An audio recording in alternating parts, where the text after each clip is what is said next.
saya, Bu. Biniku tuh memang begitu, kalau di handphone manggil aku papa.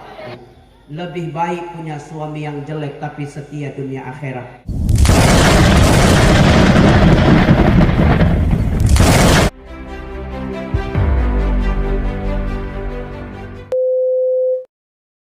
Nengok laki-laki ganteng sedikit kan, tengoknya laki-laki ganteng sedikit lah, kayak kepala unit tadi lah. Pak kepala unit itu udah kepala putih, duitnya pasti banyak, istrinya jauh, bahagianya lah istrinya.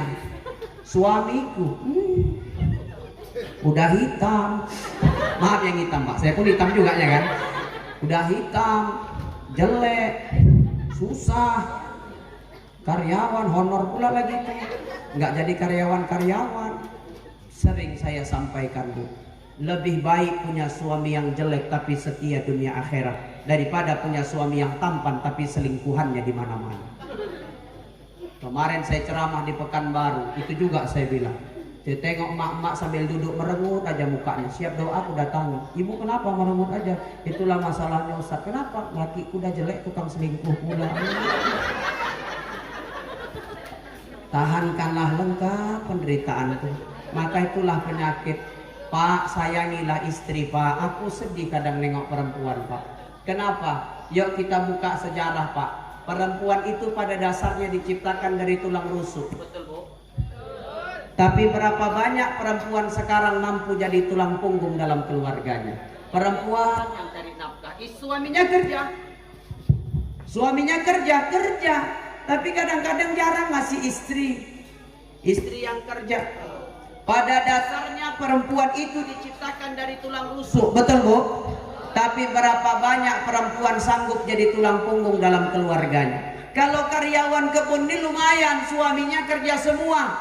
Banyak di kampung sana Pak, istrinya yang tunggang langgang cari uang, istrinya yang kerja, suami di mana Ustaz? Di warung. Ngapain Ustaz? Bahas togel. Kaulah bapak-bapak gila togel nih, semua aneh sikit kode alam. Mik tadi pun habis baterai kode alam, katanya berapa mikrofon tuh. Iya aku kadang-kadang Pak Kepala kalau nengok orang gila togel nih sakit hatiku. Kenapa Ustaz? Karena pernah kejadian ketika aku tablik akbar, ada lewat kambing 2 ekor depan pentas. Mak-mak pemain marhaban, waktu itu yang main marhaban mak-mak, kalau ini kan anak-anak, itu mak-mak. Apa kata mak-mak? Ustaz kode alam gitu. La ilaha illallah, dalam hatiku ngulus dadaku. La ilaha illallah, ada ustadznya sanggup mereka bilang kode alam. Ngulus dadaku Pak, astagfirullah. Aku pun tahunya kambing itu 35. Ya waktu itu nggak aku bilang lah pula. Jadi mak-mak tuh luar biasa. Jangan hina, jangan rendahkan perempuan. Berapa banyak KDRT sekarang terjadi, betul Bu? Berapa banyak kadang-kadang suami tega memukul istrinya. Berapa banyak sekarang suami rela nyakiti perasaan istrinya. Dia tak tahu, dia lupa bagaimana pengorbanan istrinya pada rumah tangganya. Perempuan itu yang paling peduli dengan rumah tangga. Aku bukan merendahkan laki-laki. Contohnya Ustaz, aku kasih contoh. Kalau ibu punya anak bayi jam 2 malam, anak bayi itu nangis minta buatin susu. Jujurlah Bu, yang bangun buatin susu bapak apa ibu? Bapak. Aku lihat bapak, Masya Allah, laki-laki soleh. Tapi mayoritas perempuan. Mayoritas yang bangun perempuan, dibangunkannya lakinya orang. Bang, anaknya nangis tuh minta buatin susu. Apa kata lakinya? Kau ajalah anak kaunya itu. Biasanya. Tapi kalau anak udah sukses, anak udah kaya, anak udah sarjana, ayah yang mengepak dada. Dengan bangga ayah berkata, anak ayah. Semalam jam 2 malam kemana Pak? Ibu juga yang bangun ngantuk-ngantuk, manaskan air, nyuci dodot, buat susu. Dah jadi susu itu celupannya mulut anaknya. Dah diam anak tuh, ayahnya pula yang nangis minta susu. Coba bayang. Itu pengorbanan ibu luar biasa, betul Bu? Ibu jujur gue tanya, di Sungai Putih ini ibu pernah wirid apa enggak? Pernah wirid Yasin enggak? Kalau wirid Yasin dikasih makan apa biasanya? Mie. Mie? Amak jam. Oh lontong. Lontong. Perhatikan Bu, perhatikan. Perempuan kalau dikasih makan lontong sepiring, lontong tuh nggak akan dia makan sebelum dia pastikan ada yang dibontoti bawa pulang apa enggak. Ya kan Bu, nggak usah malu-malu lah, iya aja bilang. Ustaz kok tahu, biniku kan perempuan. Dikasih lontong, tengok-tengoknya ke dapur. Ada nggak bungkusan ini? Gitu nggak ada bungkusan, panggilnya yang punya rumah. Oh Bu, Bu, ada plastik. Kenyang. Padahal bukan kenyang, dia mikir aku di sini makan enak, anakku di rumah makan apa. Betul Bu? Masya Allah. Ya, makanya jangan bapak tanya kenapa ibu itu pergi undangan, pergi hari sampai nengok maulid aja bawa tas besar Pak. Jangan tanya kenapa.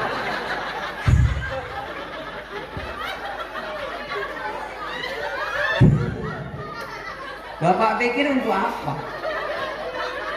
Untuk apa?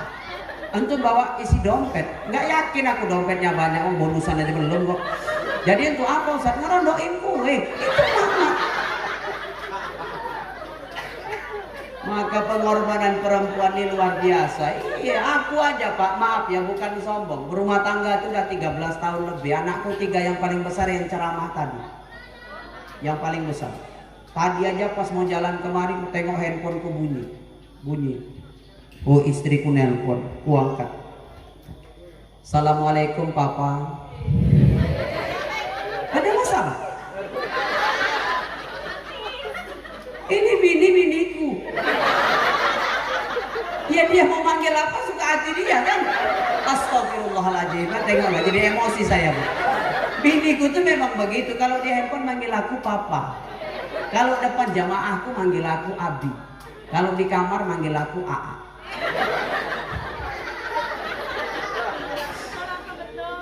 Assalamualaikum Papa. Waalaikumsalam Mama.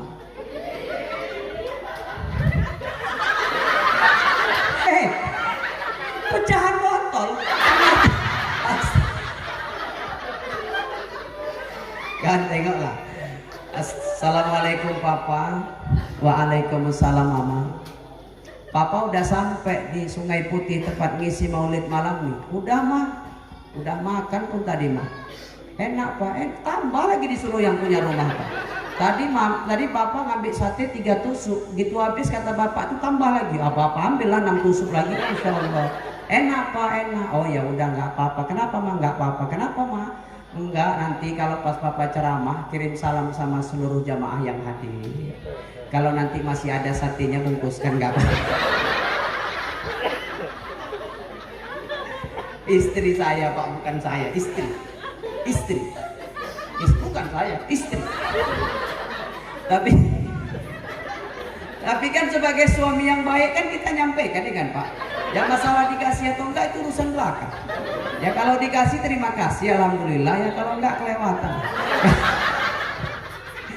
Makanya suami istri itu akur tuh indah luar biasa. Pak yang punya istri sudah bersyukur aja, nggak usah banding-bandingkan istri kita dengan istri orang. Udahlah, usah tapi istriku nggak cantik, nggak apa-apa, nggak cantik wajahnya, yang penting cantik hatinya, betul Pak? Wah sekarang lebih kadang-kadang Pak, lebih indah mengagumi daripada memiliki kok Pak. Kadang-kadang lebih baik mengagumi daripada memiliki. Loh iya Ustaz, Bapak nggak percaya aku kasih contoh. Bapak kenal Syahrini Pak? Yang nyanyi maju mundur cantik, tahu Pak Syahrini? Syahrini itu Pak, untung suaminya orang kaya. Syahrini itu beli bulu mata badai, bulu mata palsu, namanya bulu mata badai itu 11 juta. 11 juta. Bayangkan kalau Bapak cuma karyawan kebun, istrinya Syahrini, gaji 6 bulan cuma cukup beli bulu mata, Pak, bayangkan. Udahlah syukuri aja lah. Nggak apa-apa, nggak cantik wajahnya, yang penting cantik hatinya. Nggak apa-apa dia jelek, yang penting cerdas. Bapak ganteng, ya mudah-mudahan anaknya itu gantengnya kayak Bapak. Makanya dulu pernah dosen, Ibu tahu dosen? Dosen itu gurunya orang-orang mahasiswa. Pernah dosen tuh, ada dosen pintar luar biasa, tapi mukanya buruk, jelek. Punya murid perempuan, cantik kali Pak, tapi bodoh. Dibilangnya sama muridnya gini, "Oh Dek, Nak, ya Pak, kalau kita nikah Nak, kita itu akan jadi pasangan yang paling bahagia di dunia ini." Loh kenapa bisa gitu Pak? Bayangkan kalau nanti kita nikah, kita punya anak. Anaknya itu pintarnya seperti aku, cantiknya kayak kamu. Mahasiswinya nggak mau kalah. Dia bilang, Pak, kalau kita nikah punya anak, anaknya cantiknya kayak aku, pintarnya kayak bapak, anak itu bahagia, Pak. Cuman kalau nanti kita punya anak, Pak, anak itu jeleknya cuma bapak, bodohnya kayak aku, mau jadi apa? Maka udah bersyukur aja. Yang penting punya istri, bersyukur, Pak. Bukan masalah cantik wajah, tapi setia istri mendampingi suaminya. Suaminya pergi kerja, pergi bang, ya adik doakan mudah-mudahan pulang dengan selamat. Istrinya Pak jadi istri yang baik, mudah-mudahan rumah tangga sakinah mawaddah warahmah. Saya doakan yang sudah berumah tangga, mudah-mudahan rumah tangganya bahagia dunia akhirat, amin. Karena banyak mak-mak gitu Pak. Jamaah saya pernah nanya gitu, Ustaz, kami kan pengen masuk surga. Terus masalahnya kami ingin Ustaz masuk surga sama suami kami. Saya diam aja. Dia bilang, Ustaz kok diam aja? Aku ragu menjawabnya, Bu. Kenapa? Ibu pengen masuk surga sama suami kan, Bu? Iya. Masalahnya suami ibu mau gak di surga sama ibu? Karena ada juga laki-laki itu tanya, Bapak mau masuk surga sama ibu? Janganlah Ustaz, tukarlah muak itu aja. Bahagia dunia akhirat, amin. Satu. Kedua, hablum minan nas dengan siapa Ustaz? Sama jiran tetangga. Masyarakat kebun ini kan saling berjiran tetangga. Jangan pula sama-sama kerja tinggal satu kebun, ada yang gak cakapan, ada yang musuhan. Kenapa Ustaz? Rugi.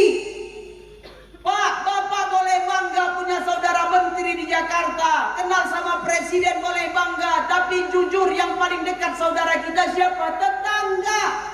Kalau kita nanti kena musibah, kita sakit, kita meninggal dunia, yang sibuk pasang teratak tetangga. Tapi zaman sekarang berapa banyak orang sama tetangganya musuhan, betul? Musuhannya gara-gara sepele pula itu. Anaknya gaduh, mak ikut-ikutan. Anaknya 2 jam kawan lagi, emaknya 3 kali puasa, 3 kali lebaran gak kata. Coba, ada lebih lucu lagi Ustaz, kenapa? Gara-gara caleg. Yang satu mendukung hijau, satu bela kuning Ustaz. Gaduh. DPR-nya masa jabatannya udah mau capilek lagi Ustaz, orang itu masih gaduh. Ya Allah. Pak, Nabi katakan apa? Man kana yu'minuna billahi wal yaumil akhir falyu'rim jarahu. Siapa beriman kepada Allah dan hari akhir, maka muliakanlah jirannya, baik-baik sama tetangga. Baik aku sama tetangga tuh enak, Bu. Contohnya Ustaz, saya kasih contoh. Ibu-ibu pergi undangan. Ibu-ibu nyuci, jemur pakaian, pergi undangan. Rupanya sampai ke tempat undangan di Lubuk Pakam hujan. Orang kalau akur sama tetangganya dia nggak khawatir jemurannya. Kenapa? Ada tetangga yang angkatkan. Sampai rumah tengoknya jemurannya udah nggak ada. Nggak ada. Masuk dia ke rumah, ada yang ngetok pintu. Assalamualaikum. Tengoknya. Waalaikumsalam, oh Bu Nur. Ada namanya Nur sih. Ya Bu Nur. Kenapa Bu? Enggak Bu, tadi hujan. Jadi jemurannya saya angkatkan. Pas pula saya lagi nggak ada kerjaan, sekalian saya gosokkan Bu.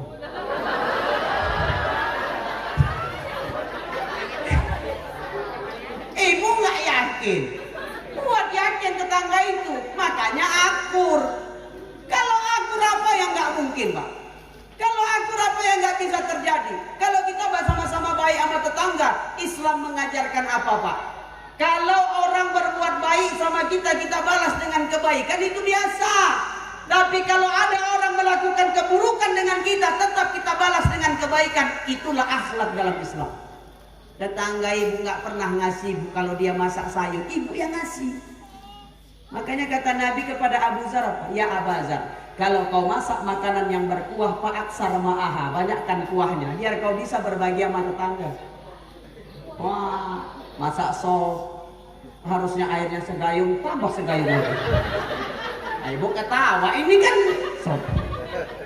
Udah masak sop itu, panggil anak, oh nak, nah apa mak? Ini kasih sop sama Bu Nur. Assalamualaikum.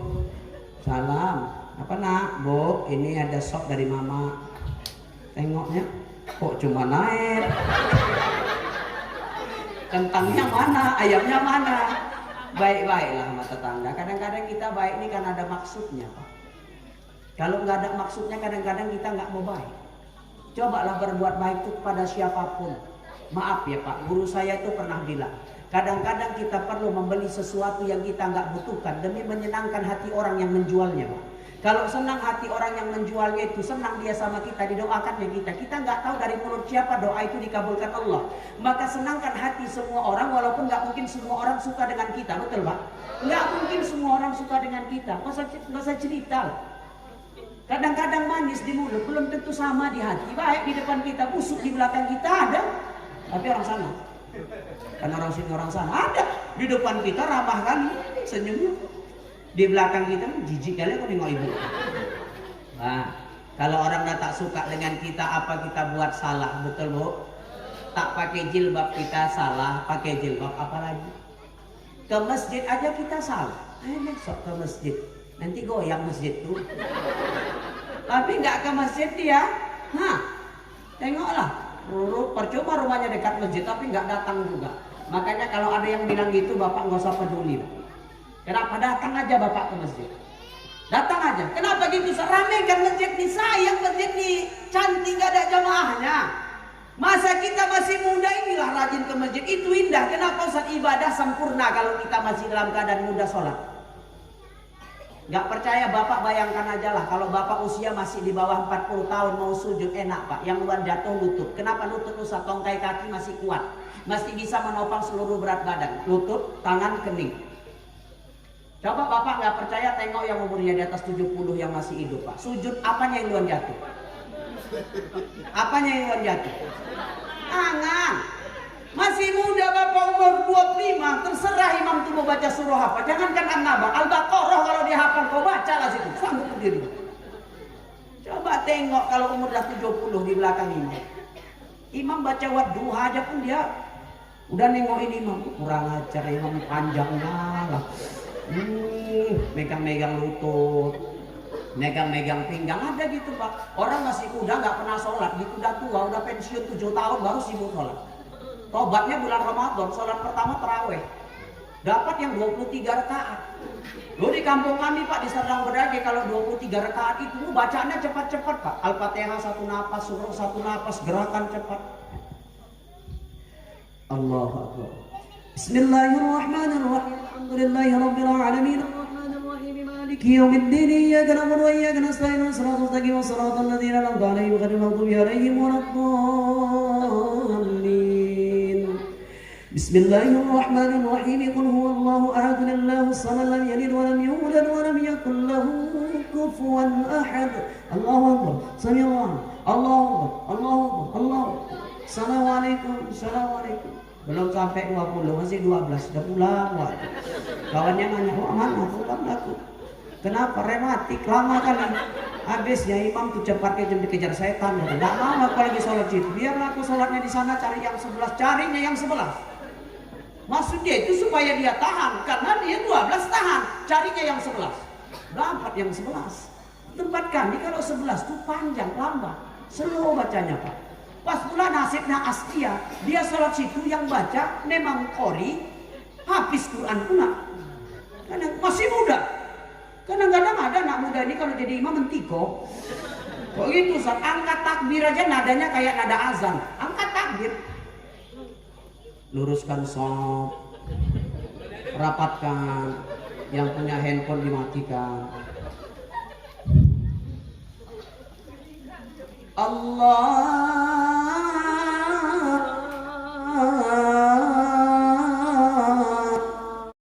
Allahu Akbar, Allahu Akbar, Allahu. Begitu juga dengan emak. Ibu tuh luar biasa, besarnya dunia ini. Semua itu tak sebanding, semua itu tak sebanding.